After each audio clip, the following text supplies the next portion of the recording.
Boa noite! E aí, pessoal? Dia 13 de janeiro de 2020, nossa segunda live. Rafael, seja bem-vindo, Rafael, tudo bem? Hoje foi o primeiro a entrar, hein? Entrou antes mesmo do nosso palestrante aí.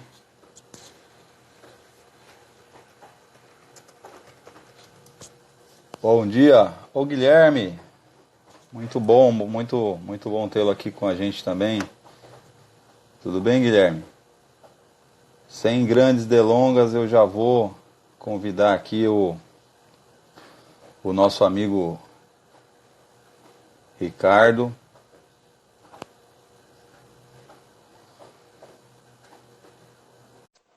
Reinaldo também, nosso parceiro de sempre aqui. Muito bom tê-lo conosco novamente, Reinaldo. Valeu. Boa noite, senhor. Boa noite, Fernando. Boa noite, colegas de fundição. Prazer estar com vocês aqui hoje. Maravilha, maravilha. Tá entrando ainda bastante gente, Ricardo. Aí, como a gente tinha conversado inicialmente, eu vou te mostrar como é que vai ficar a apresentação aqui quando você estiver fazendo a sua parte da apresentação. Ok. A gente vai tentar trabalhar desta maneira, tá? Ótimo, tá bom. Aí a gente vai passando aí. Ok. Aí você fala e eu vou focalizando aqui, tá bom? Tá bom. Antes da gente entrar aí nesse modelo de comércio exterior, eu vou fazer uma pequena introduçãozinha, né? Sim. Depois, logo em seguida, a gente entra aí nesse modelo de comércio exterior que a gente desenvolveu e tem aplicado.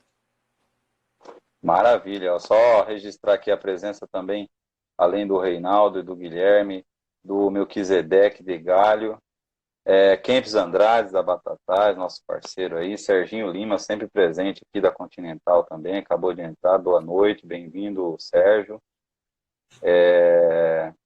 Ricardo, você também convidou bastante gente que é de outros grupos aí, dos grupos de inteligência de mercado, né, Ricardo? Sim, sim.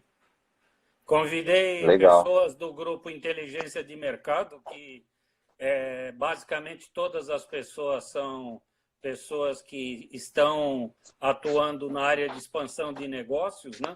E também do grupo GT de Fundição, que é um grupo novo que foi criado lá com patrocínio da Abimac, onde a gente tem se reunido lá, já fizemos 3 reuniões aí de pessoas que também têm interesse em expandir negócios de fundição, né?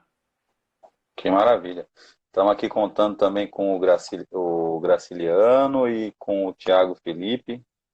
Bem-vindos. Ricardo, e sem grandes delongas aí, né, dentro do nosso processo, primeiramente eu gostaria muito de agradecê-lo por participar desse projeto, por topar esse desafio com a gente, né?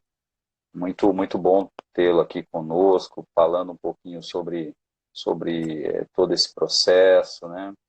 Então, pessoal, para quem viu aí nas lives, nas chamadas, né? Hoje o Ricardo Pugliese ele vai se apresentar melhor, mas eu gostaria. Friedrich, bem-vindo também. O Ricardo, então, é um conhecedor aí do mercado de fundição, né, Ricardo? Trabalhando Sim, muito na sim. parte de abrir mercado internacional, né?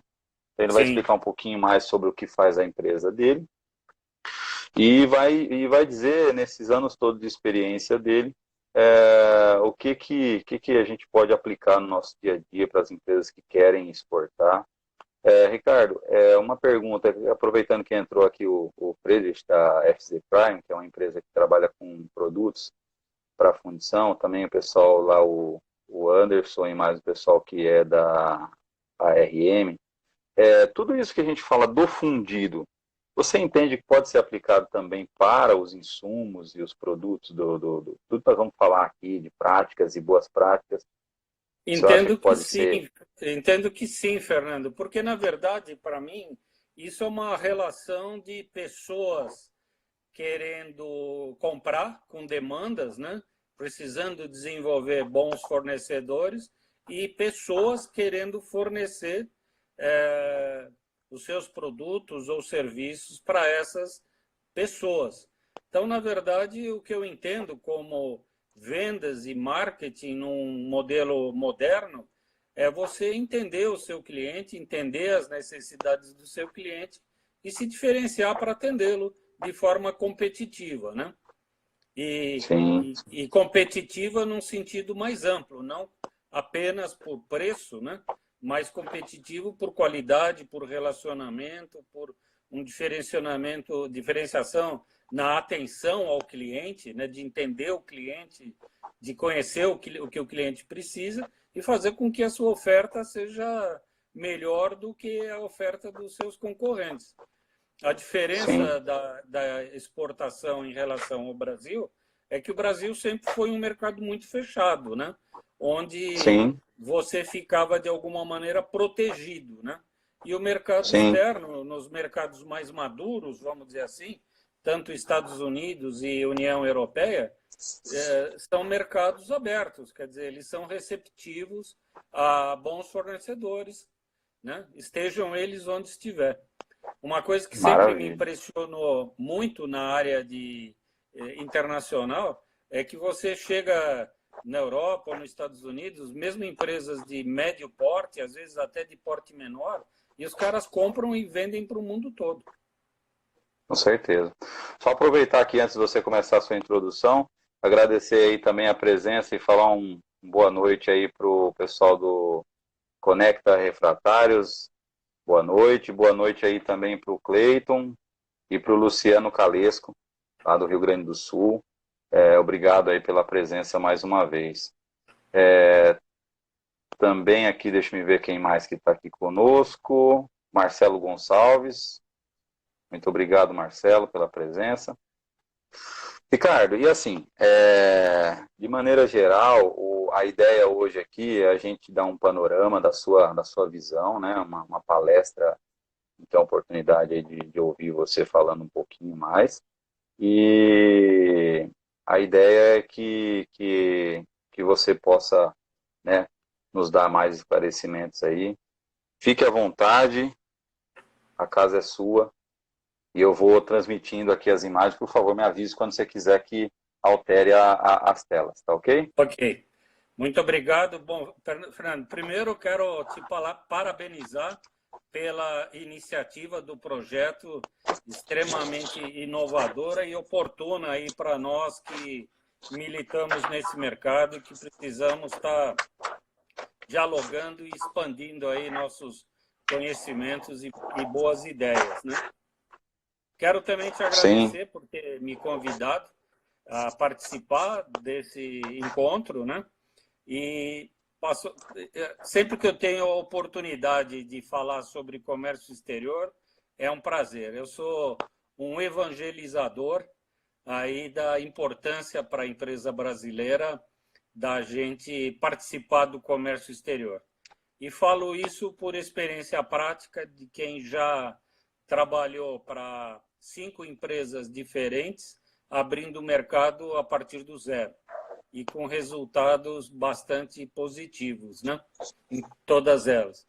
Então, eu efetivamente, o que vou falar aqui é fruto da minha experiência pessoal, prática de ter feito, né? De ter conseguido desenvolver essa atividade e ter dado certo, né? não, maravilha.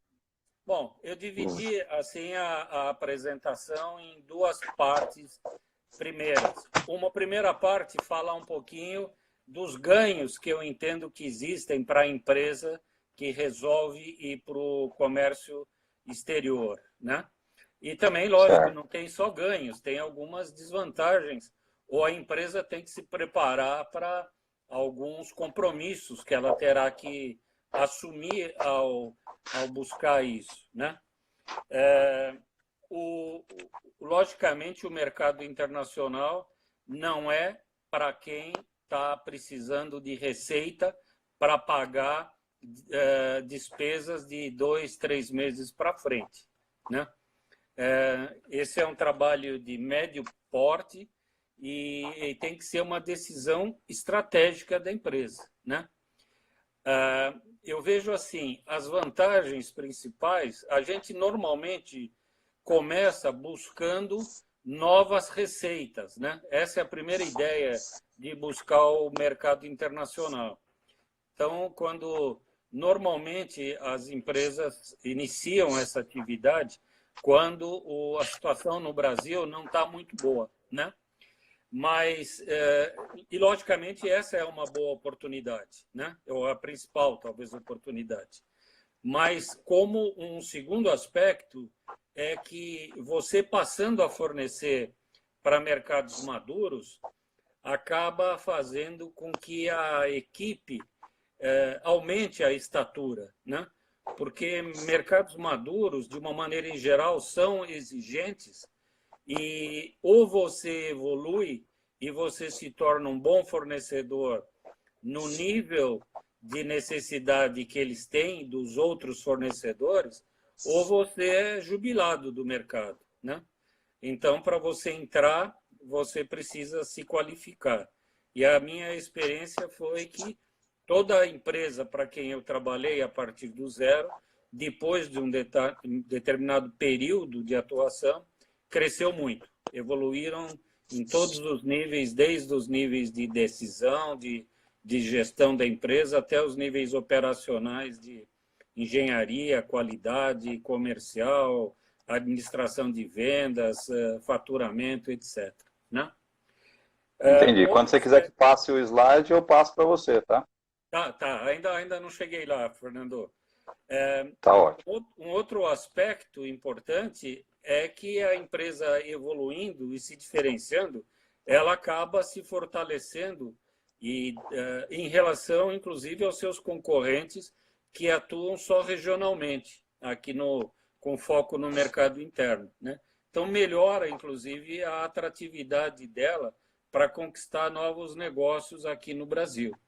E, inclusive, se preparar para se defender de concorrentes internacionais que, porventura, venham se interessar pelo mercado brasileiro, seja vendendo diretamente, seja trazidos pelos clientes, quando a gente está falando de empresas globais que têm fábricas no mundo todo, né?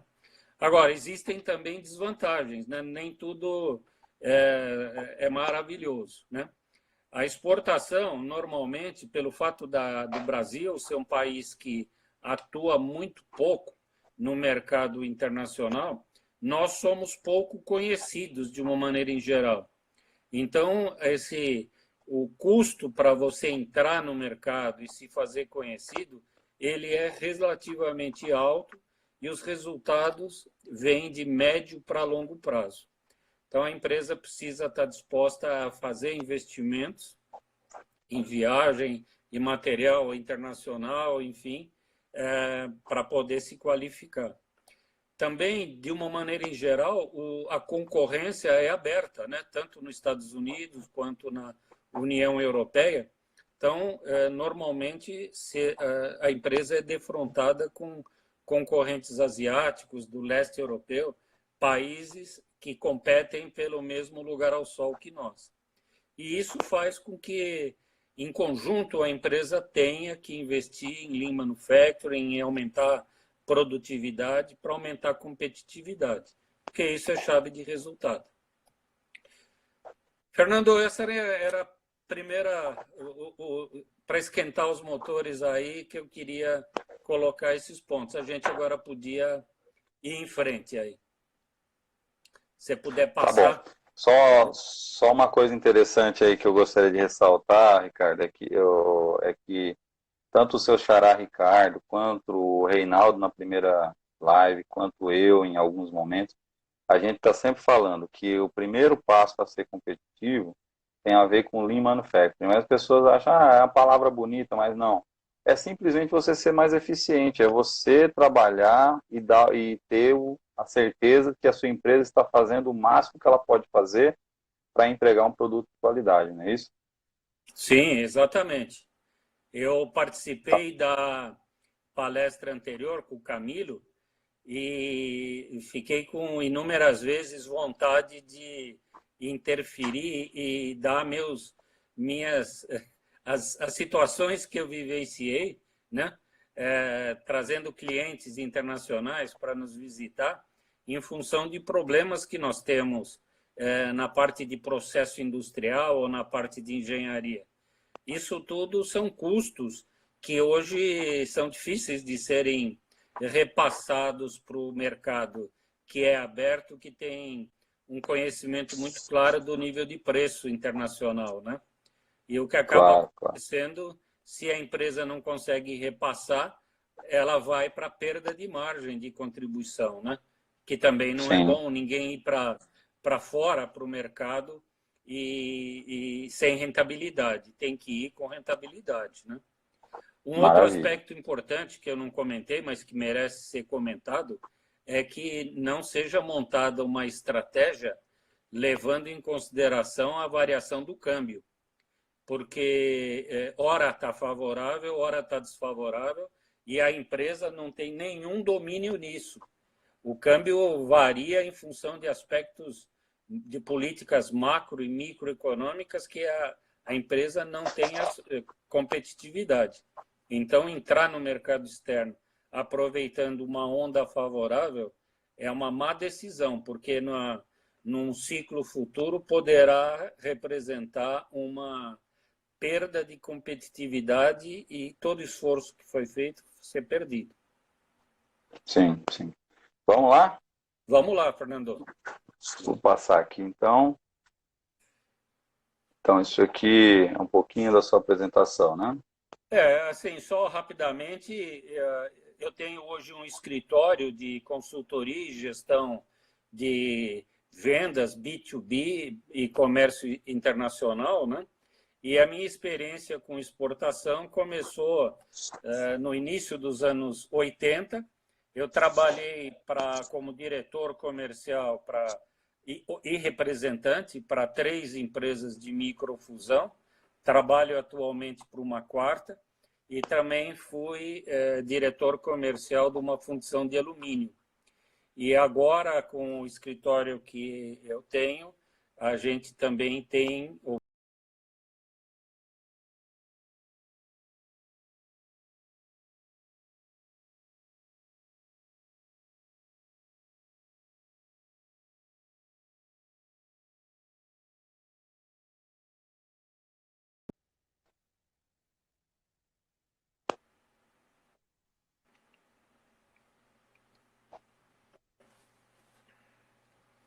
Esse é o próximo, Ricardo? isso. Fernando, assim, pelo tempo que a gente tem disponível, eu acho que eu vou me restringir a esse slide só e depois passar para a fase seguinte aí, tá? Tá bom. Inclusive, a gente pode disponibilizar esse material para todo mundo que tiver interesse, né, Ricardo? Sim, podemos. E fico à disposição se alguém depois quiser conversar comigo pessoalmente ou por uma videoconferência para mais detalhes disso, estou à disposição. É só a gente agendar. Depois você pode dar meu contato aí de WhatsApp e de e-mail e a gente combina isso e faz, né? Bom, Ok. pessoal, essa tela que está apresentando aí é um modelo de desenvolvimento de comércio exterior que a gente desenvolveu através da nossa experiência prática de introduzir empresas que não eram exportadoras, que tinham zero de exportação, até se transformar em empresas de exportação sistêmica direta, né? Que é bem diferente de quem diz que faz exportação através de clientes do mercado interno, né?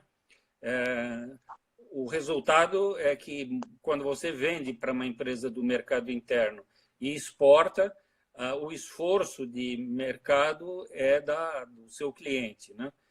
Esse modelo é um modelo que está baseado num trabalho de a empresa abrir por conta própria mercado internacional, seja em outras fábricas do cliente que ela tem aqui no Brasil e que possam ser atendidas no exterior, seja através de outras empresas que não são clientes delas aqui no Brasil. Então, como vocês podem ver, esse modelo está dividido em duas grandes partes. A primeira parte de baixo, ela corresponde à parte da estratégia e do planejamento da ação. E a parte seguinte, que está na parte de cima dessa curva rosa, são as atividades de ação, efetivamente, né? Seria essa parte de cima e aqui a parte que está embaixo da coluna, né? Isso, exatamente. Então, Deixa eu tentar aumentar um pouco aqui para ver se a gente tem uma visão melhor. Certo. Aí. Isso. Bom, falando um pouquinho de cada uma dessas partes, né? Assim, a primeira parte mais importante é que a decisão de exportar seja estratégica, né? Entre ser empresa regional atuando no mercado interno brasileiro ou internacionalizar.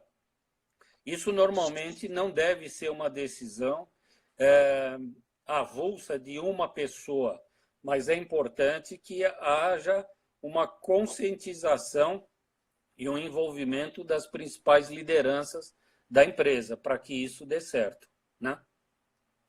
E aí, nessa decisão estratégica, normalmente o que a gente tem utilizado são duas ferramentas que talvez vocês conheçam, que é o SWOT, né? Forças e fraquezas olhando para dentro da empresa, e oportunidades e ameaças olhando para o mercado onde a empresa pretende atuar, né? Qual que é o objetivo disso? É a empresa entender do que é necessário para ela poder exportar, o que ela considera que já está pronto, o que está quase pronto, consegue chegar num ponto bom com algum esforço, e o que está muito distante, né? Se o resultado disso for positivo ou for favorável, a empresa pode iniciar um trabalho sistêmico de exportação. Se for muito desfavorável, é recomendável que ela faça a lição de casa antes, porque senão ela vai investir recursos e colher resultados de muito longo prazo, né? Certo. A segunda etapa é, bom, tomada essa decisão, feita essa avaliação, e a segunda ferramenta são as 5 forças de Porter, né?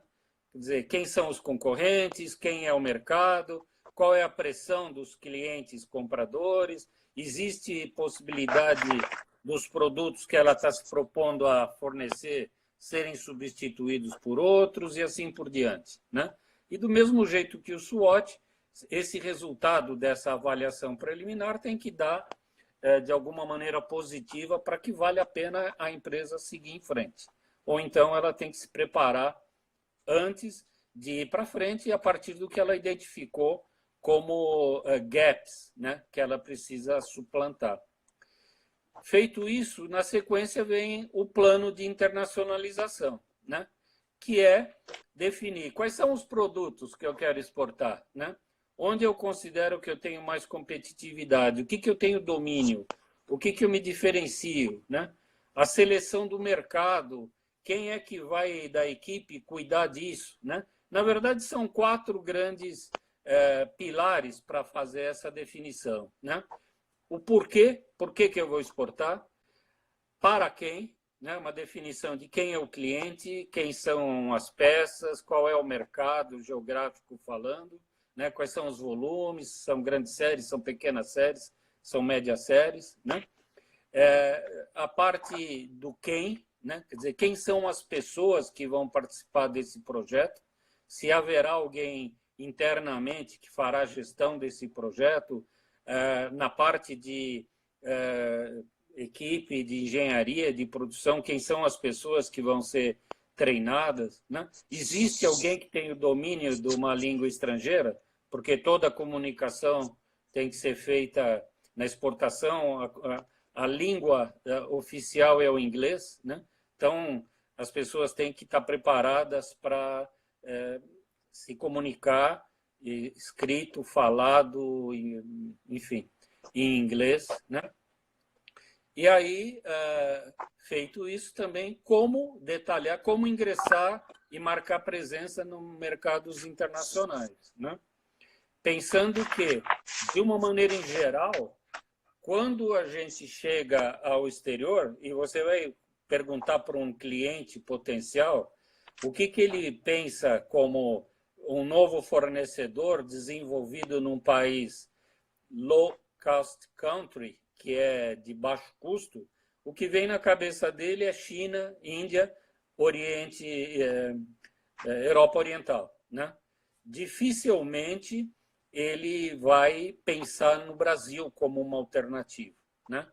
Então, nós temos que ter um esforço de conseguir nos posicionarmos e mostrarmos que existem empresas no Brasil qualificadas, igualmente qualificadas, preparadas, com boa estrutura, com boa fábrica, com equipe competente, enfim, com tudo que é necessário, né? E isso é um esforço para marcar presença. E, por último, nessa parte de planejamento estratégico, tem o que está aí colocado como exportação colaborativa. Isso foi um projeto que a gente desenvolveu na Tecnomarketing, né, a partir desse modelo da nova economia, que fala dos modelos de colaboração, né, e compartilhamento. Vocês com certeza conhecem talvez um dos mais famosos aí que todo mundo utiliza é o Uber, né? Tem o Airbnb também para em vez de ficar em hotéis, ficar em casas de família, mas tem inúmeros outros modelos de projetos que nascem todo dia usando esse mesmo conceito de colaboração, que é basicamente o quê?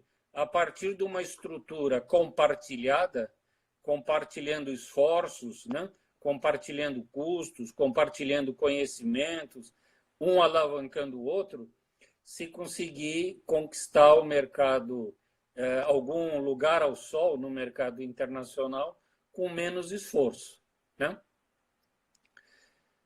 Bom, nós desenvolvemos isso na Tecnomarketing com alguns parceiros que nós temos ou tivemos nesse período que a gente começou com esse projeto, né?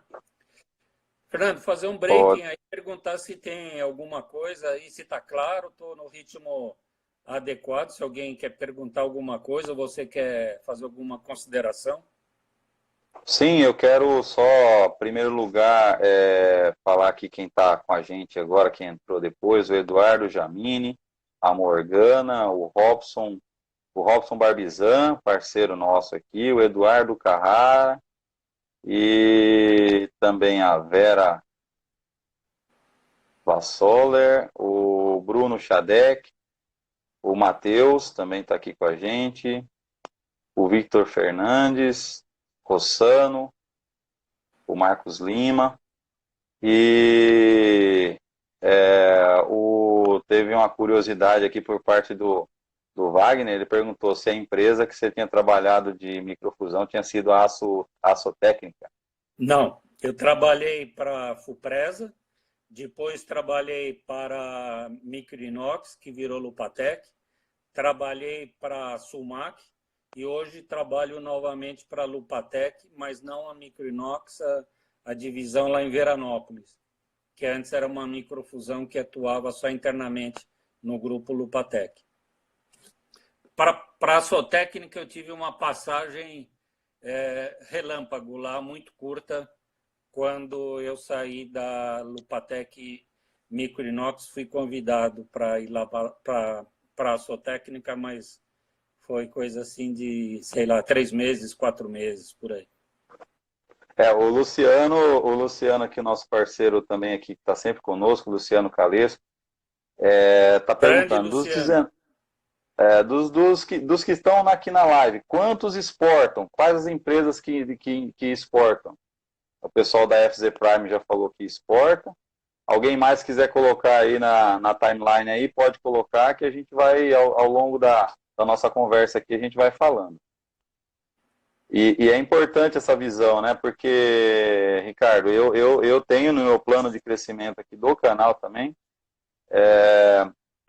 que eu quero também que o canal Dr. Refúgio, no futuro, seja também um exportador de conteúdo. Né? O Luciano lá da Micrometal tá exportando também, legal. E eu quero exportar conteúdo, porque a única forma que eu tenho de aumentar o meu mercado é eu ir para um mercado maior. Então, quem é o grande mercado hoje que tem uma carência de processo? Nós estamos falando aí, talvez, as empresas mais ali, ó, do leste europeu, alguma coisa, a China ainda tem muita demanda por parte técnica, né? Então, por que não a gente pensar num canal aí com conteúdos em inglês que possam fornecer subsídio para toda essa galera aí também, né? Acho muito bom você pensar nisso. Com certeza, Reinaldo, Fernando, desculpe. Eu acho que é isso aí. Tem que pensar e tem que se preparar para abrir essas portas, né? Assim, Ricardo, desculpa. aqui, o Zé Luiz Rocha, né, que falou aí da Menegote. Boa noite, Zé Luiz, tudo bem? Então, nós trabalhamos com a Menegote. Agora, no final do ano, eu me separei do meu sócio e ele ficou com a Menegote, mas a gente começou a abrir uns clientes, né? A Lupatec Microfusão, agora que a gente está trabalhando, já abriu 2 clientes internacionais. A Fupresa, na área de microfusão, já exportou desde que eu estava lá e exporta até hoje um volume importante. A Fundição Prata... diga-se de passagem, a Fupresa hoje, ela está consolidado, aí pelo que eu tenho de informação, está consolidado lá dentro aí a questão da exportação como um fator importante aí no comércio de maneira geral, né, Ricardo? Sim, E muito tudo importante. começou nesse trabalho, né? Muito importante. Outras na área de ferro fundido, né? Assim, que eu conheço, que exporta muito, a Schulz, né?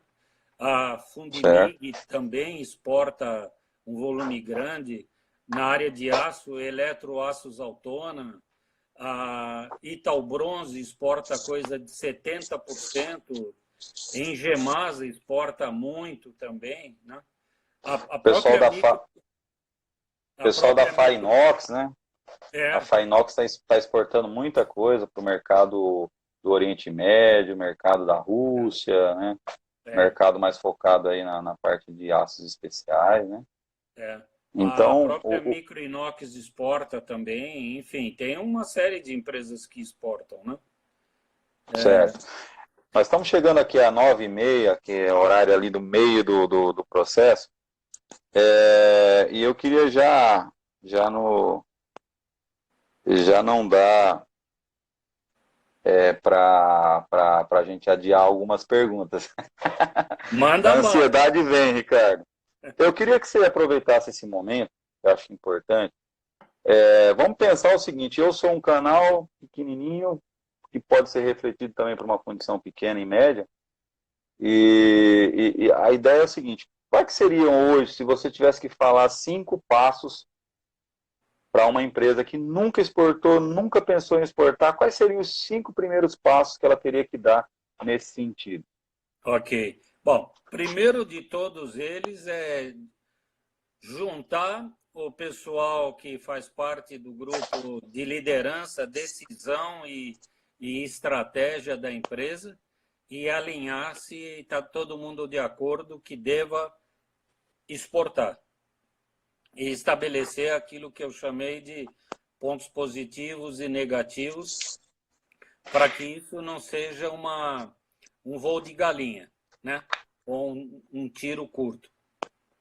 Uma outra coisa é exportação não se faz sentada dentro do escritório aqui. Então, tem que ir ao mercado, né? Uma maneira interessante de começar é ir para uma feira dessas de negócio que existem na Europa, nos Estados Unidos, para entender como é que é o nível de competitividade, a nível de peças que as concorrentes potenciais estão apresentando, conversar com alguns clientes para saber informações sobre o mercado, enfim, recolher uma série de informações que são fundamentais, né, para isso aí. E aí você tem que ter uma reserva específica para isso, né, Ricardo? Porque você tem despesas aí para estar indo até as feiras, para estar investindo em divulgação, para estar conseguindo contato, para estar visitando outras empresas, fomentando o Sim, mercado, né? sim, mas, por exemplo, o ano passado teve a GIFA e teve a Newcast, né? A BIFA organizou uma missão para a GIFA e para a Newcast. Essa é uma primeira oportunidade. Eu, quando fui a primeira vez, nós fomos numa feira em Hannover, isso em 82. O Brasil organizou uma missão, não era nem a PEX ainda, que é a nossa agência de promoção comercial, e foi um grupo de empresas de fundição participar da feira. E aí foi o primeiro passo que a gente deu para o exterior, né? Conhecer a feira, quem eram os concorrentes, quem eram os clientes, e daí começou um trabalho, nessa época eu estou falando da FUPRESA, eu era diretor comercial da FUPRESA. E a gente começou pequenininho, até conseguir uma primeira oportunidade e viemos crescendo aos poucos, fomos nos desenvolvendo, e ainda quando eu estava lá na FUPRESA, a gente conseguiu pegar um pedido na Opel, de um balancinho da Opel, que eu brincava na época que era o maior negócio de microfusão do mundo ocidental. Aí eu saí Coisa. era um volume muito grande.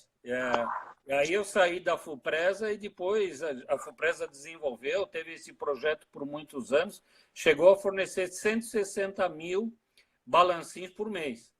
Que Começando muito maravilha. pequenininho, fornecendo talvez $2.000 ou $4.000 no começo. E foi crescendo. Hoje eu não acompanho quanto é que a FUPRESA exporta, mas sem dúvida são alguns milhões de dólares, né?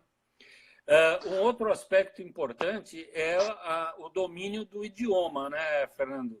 Alguém na empresa precisa falar, seja na área comercial, seja na área de engenharia, ou melhor ainda, se tiver alguém na área comercial e alguém na área de engenharia ou de qualidade que possa interagir diretamente com o cliente, né? E uma outra providência que é bom, né? Aí fazendo um pouquinho de jabá de empresas como a minha, né? Eventualmente contratar uma empresa como a Tecnomarket ou outras que tem no mercado, ou até um representante internacional, para ajudar a fazer esse desenvolvimento, né? Porque existem pequenas e médias empresas que não têm experiência do mercado internacional, né? Não conhecem a cultura do país onde eles vão desenvolver. Então, isso pode demandar muito tempo, muito recurso, se ele for aprender sozinho, por conta própria, por tentativa e erro, né? Ou até mesmo Então, para contratar um profissional dessa importância por um valor relevante, vai ser um custo, de repente, muito alto, sendo que ele pode, né, ter uma pessoa ali que vai ganhar em cima de resultado, né, Ricardo?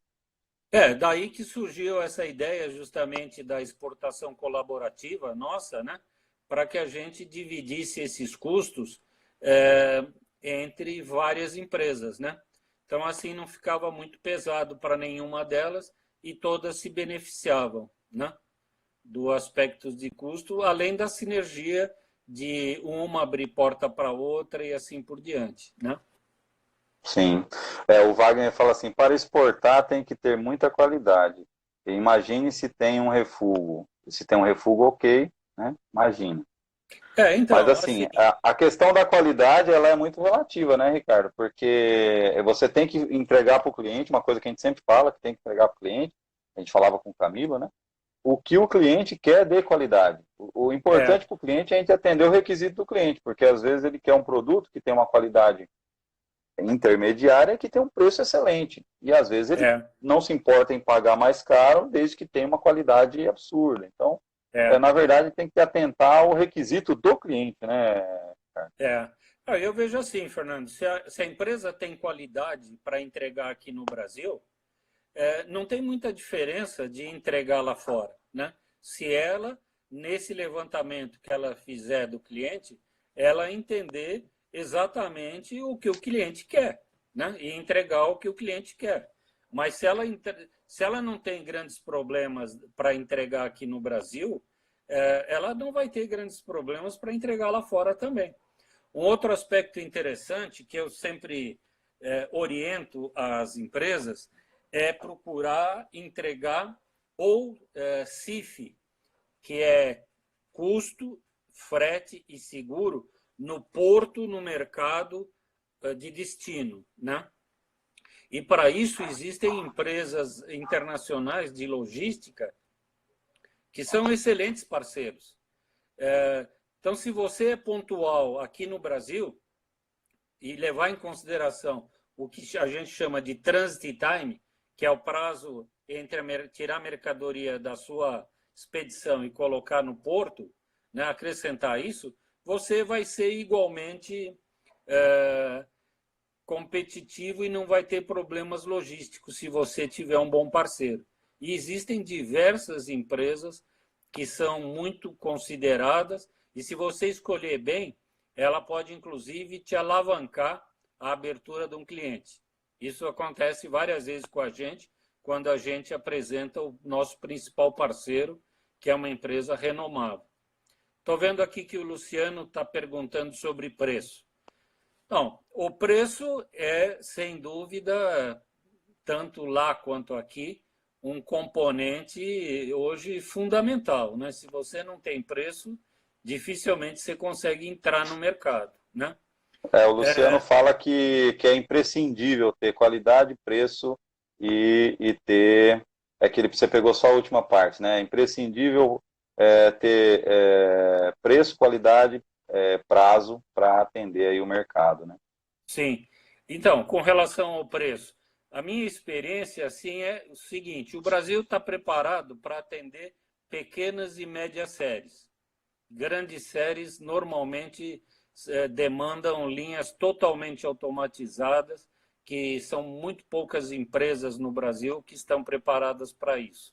E as que E quem estão, está preparada atende o mercado local, né? é, é.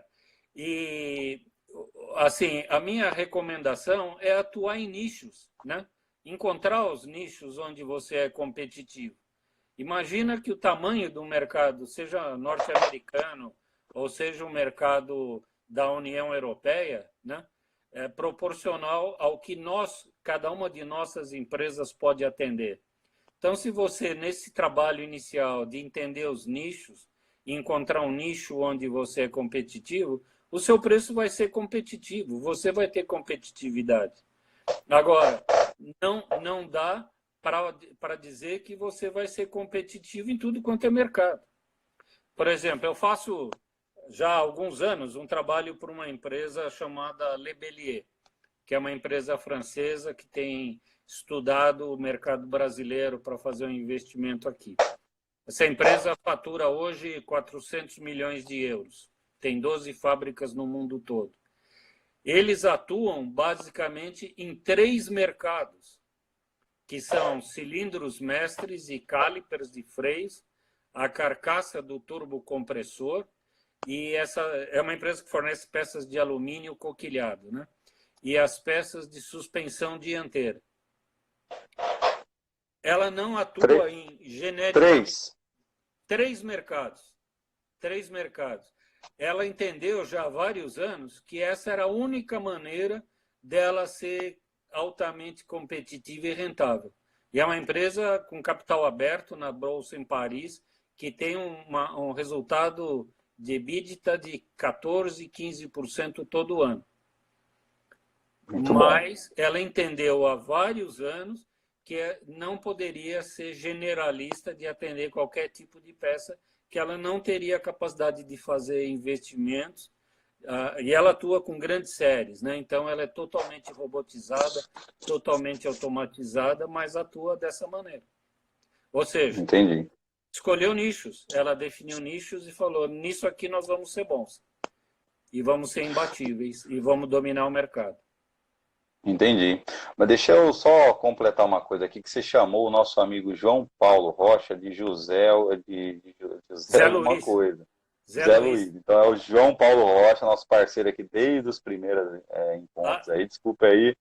É, só ah, registrar também aqui a eu presença entendi que era o do. Zé Luiz da Menegote que estava aí, porque eu vi rapidamente no texto Não, era o alguma João menção. Paulo Rocha, que trabalhou na Menegote na época que você estava desenvolvendo lá, começou o processo, o primeiro projeto de exportação. Ah, legal. E Não, também. não é mais hoje, a partir de dezembro, não é mais a Tecnomarket, né? Mas Aham. o meu ex-sócio continua lá e, com pedidos e expandindo, com boas negociações aí. Maravilha. Então tem aqui também o Enir Lemos, que é a primeira vez que participa com a gente aqui, o Vinícius Paz, a Tainá Rodrigues Souza, o Silvio BN e o Natanael Borges. Natanael, um abraço para você lá de Minas Gerais. O Hugo Marquena também está aqui com a gente. O Marcelo Pugliese deve ser seu parente, hein, Ricardo? Pô, eu vi, meu filho é chefe de cozinha. Vai que ele Ele tá dando uma também, moral pro pai, né? também entende de culinária, assim como quem faz os pó de pirim-pim-pim em fundição. Aí tem o Léo Pereira com a gente aqui, o Éder Bueno, o Nick de São Paulo e a Regina, Regina e o Flávio também da Isoaço está aqui com a gente. Abraço, Flávio, já é uma segunda, terceira vez que ele está aqui com a gente. Mas, Ricardo, só retomando lá aquilo que você tinha falado lá das cinco principais lá. Então, uma das primeiras coisas tem que ter alguém que tenha o domínio da língua inglesa, pelo menos, para poder conseguir se comunicar, né? Isso. O segundo, tem Tem que que ir ao tirar o bumbum mercado. da cadeira, tem que ir ao Tem mercado. que, tem que ir ao mercado. Segundo, tem que deixar a casa. Terceiro, Não, então, tem que ir ao mercado e tirar a bunda da cadeira, né? O certo. terceiro tem que envolver as principais lideranças para que não seja uma pessoa isolada que decida ir ao mercado e não tenha o apoio de outras pessoas. Tem que haver um consenso nisso aí, né? Porque senão a coisa E a não vai par... rolar. Ele vai se frustrar com a falta de apoio, de envolvimento dos colegas das outras áreas, né? Entendi. E aí, a partir daí, ele tem que encontrar um nicho onde ele é bom. Isso. Assim, avaliar os pontos. Depois que ele for ao mercado uma primeira vez, entender, conversar numa feira com alguns clientes potenciais, visitar algumas empresas, entender com as informações que ele coletou, fazer um SWOT lá e entender o que tem de coisas positivas que ele considera, falar, pô, isso a gente está pronto ou está muito próximo, com pequeno esforço a gente chega lá, e quais são as coisas que estão muito distantes. E com essa informação aí fazer um planejamento, né? Nessa ida ao mercado também é importante entender a cultura do povo, né? Hoje Sim. ainda eu tive uma experiência, por exemplo, quando eu participava em feira de Hannover, né? Lá na Alemanha, que a gente recebia visitas de pessoas do Oriente Médio, muçulmanos, né, de religião islâmica. Eles não tomam nada de bebida alcoólica. O Brasil, nessa época, a gente tinha tantos coletivos e tinha caipirinha. E uma vez alguém ofereceu uma bebida alcoólica para uma pessoa que era um cliente potencial visitando o estande. Na hora que a pessoa pôs na boca, ele percebeu que tinha álcool, cuspiu na mesa, levantou e foi embora. Quer dizer, isso é um pequeno exemplo de coisas básicas, elementares. mas vai da forma de você se vestir, né? Tem um ditado que diz que em Roma haja como um romano, né? Sim, Então, se você está num país que o pessoal tem o costume de andar de terno e gravata, esteja assim também, né? Muitas vezes o brasileiro tem o hábito de ir muito colorido, com roupas. Isso, né, é uma coisa que chama a atenção, né? Negativamente, né? Para negócio, né? Uma outra coisa importante de considerar é a velocidade que o cliente espera que você responda alguma consulta, né? A gente, tem que às ser vezes, rápido, né? tem que ser rápido, porque as coisas acontecem de uma maneira rápida. A gente, aqui no Brasil, de uma maneira em geral, é mais lento, né?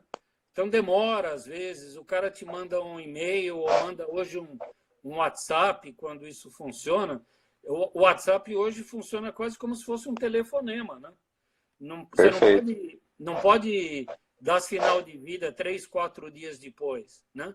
Não, Mesmo não que pode. você não tenha a resposta na hora, que você responda num intervalo de tempo razoável e diga que você vai ter a informação que ele precisa dentro de X tempo e isso aconteça efetivamente, né? Então, isso de Deixa eu entender. deixa eu te interromper um minutinho, Ricardo, porque Sim. o Vinícius Paz, ele fez uma pergunta. Como podemos competir em exportação com a China? Porque o Brasil compra fundido made in China muito, compra muito fundido made in China, né? Então, Então, isso aí a gente pode fazer uma consideração depois, só para registrar agora. E o Tiago, com relação às feiras internacionais, creio que um dos melhores caminhos para o início é conhecimento de mercado. Então, ele está bem alinhado com aquilo que a gente vem conversando, não é isso? isso. Então, esse grupo, esse GT de fundição que a gente criou lá na Abimac, eles têm um projeto setorial de exportação da Abimac. A gente está agindo para que incluam nesse projeto algumas feiras que sejam boas para as fundições participarem. O custo de participação na feira é quase zero, porque a parte de stand, que é o mais caro, a montagem do stand é toda bancada pela Apex, que é a Agência de Promoção de Exportação do Brasil. Então, na Certo. verdade, a empresa tem que bancar a passagem e a hospedagem. Esse ano que passou lá com a GIFA, com essa ascensão aí do Airbnb, que são quartos em casas de família, né? Eu vi que uma grande parte das pessoas que foi para lá ficou hospedadas em quartos assim. Não sei se foi o seu caso, Fernando, mas... Não, eu, por exemplo, estava com a minha família, eu reservei um apartamento inteiro do Airbnb e paguei acho, R$ 700 pelos 4 dias. Saiu mais barato que no Brasil. Então, você vê, é isso aí, né? E então hoje, se você tem um projeto, a Bifa teve no passado um projeto setorial desse também. Quem está atuando mais focado no setor de autopeças, o Sindipeças também tem um projeto setorial assim, que eu estou também participando do Sindipeças e estou agindo lá para que a gente consiga incluir feiras que sejam de interesse de fundição. Esse ano, por exemplo, o Sindipeças já participou, em novembro, da Agritécnica, lá na Alemanha, que é uma das maiores feiras voltadas para o mercado de equipamentos agrícolas. Então, quem fornece a GCO, Randon, John Deere e os seus sistemistas, tem um stand coletivo, como o Sindipeças teve, é uma excelente oportunidade para num pequeno stand você estar presente e ter relação com os seus clientes potenciais, com representantes, com concorrentes, enfim. É um dos melhores meios de você juntar um monte de informações para entender do mercado, participar de um projeto setorial desse. E uma coisa importante a gente tem que deixar essa visão de coitadinho, de que precisa de ajuda de governo para tudo, né, Ricardo? Antes de mais Tem. nada, quando você vai exportar, você tem que ter a visão de que você é tão grande quanto quem vende lá fora. É uma mudança de mentalidade mesmo, né? De visão mesmo, de acreditar em você, em saber que você é capaz. Porque assim, eu realmente nunca tinha ido na feira de fundição lá fora e também não tinha visitado fundições, visitei 5 fundições na Alemanha, e o que eu vi foi o seguinte, tem muita coisa lá que é legal, mas tem muita coisa que nós temos no Brasil igual. Então, às vezes, a gente fica Exatamente. com essa síndrome de cachorro, né, de cachorro de rua, cachorro vira-lata, e aí isso impede a gente, muitas vezes, de tomar algumas atitudes que possam levar a gente para um caminho bem mais interessante, né? Então, eu entendo que isso é uma coisa que a gente tem realmente que ficar atento. É uma primeira coisa que você falou, né? Um alinhamento, uma mudança de pensamento, acreditar que você é capaz, convencer a sua diretoria e a sua equipe de proprietários a acreditar nisso, e a partir daí procurar profissionais, porque ninguém faz nada sozinho, né, Ricardo? A gente tem que estar sempre unido, sempre buscando quem tem o conhecimento, não pode ter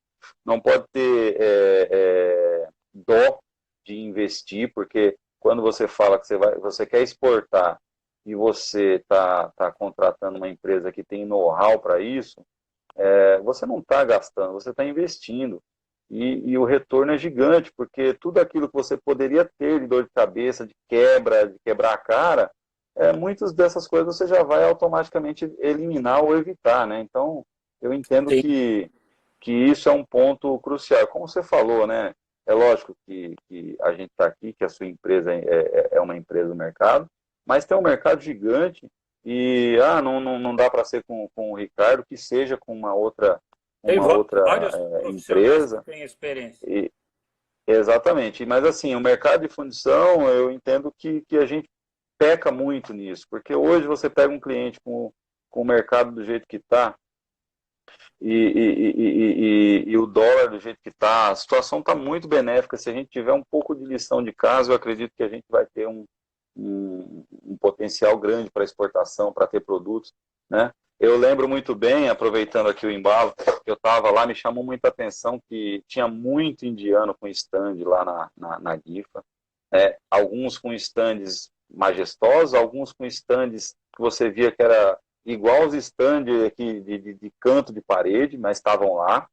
E, além disso, tinha o extremo, né? Que era aquele chinesinho, né? Que ele saía com uma pastinha em braço do baixo, e não falava nem inglês, né, Ricardo? E ele passava de stand em stand, entregando ali o seu material. Então, assim, Eles quer são ter agressivos.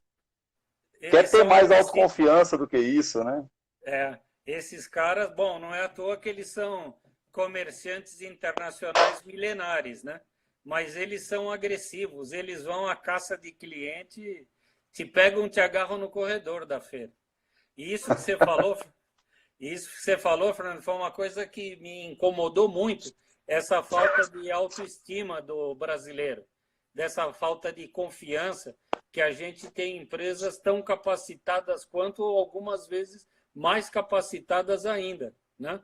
Do que outras lá de fora. A gente só precisa acreditar na gente e fazer um trabalho sistemático. Quem eu vi ir para essas feiras assim, com trabalho sistemático, deu certo, foi para o mercado, se desenvolveu.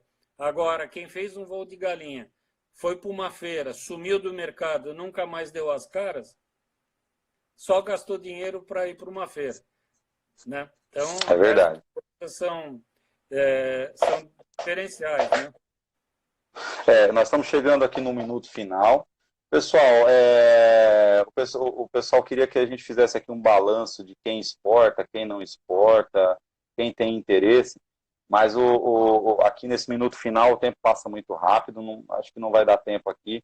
Eu me comprometo com vocês a fazer o seguinte: eu vou criar uma pesquisa, né, no Google, e essa pesquisa eu vou disponibilizar para todos vocês aqui pelo Instagram, por todas as mídias sociais, e vou disponibilizar e depois os resultados eu publico para todo mundo.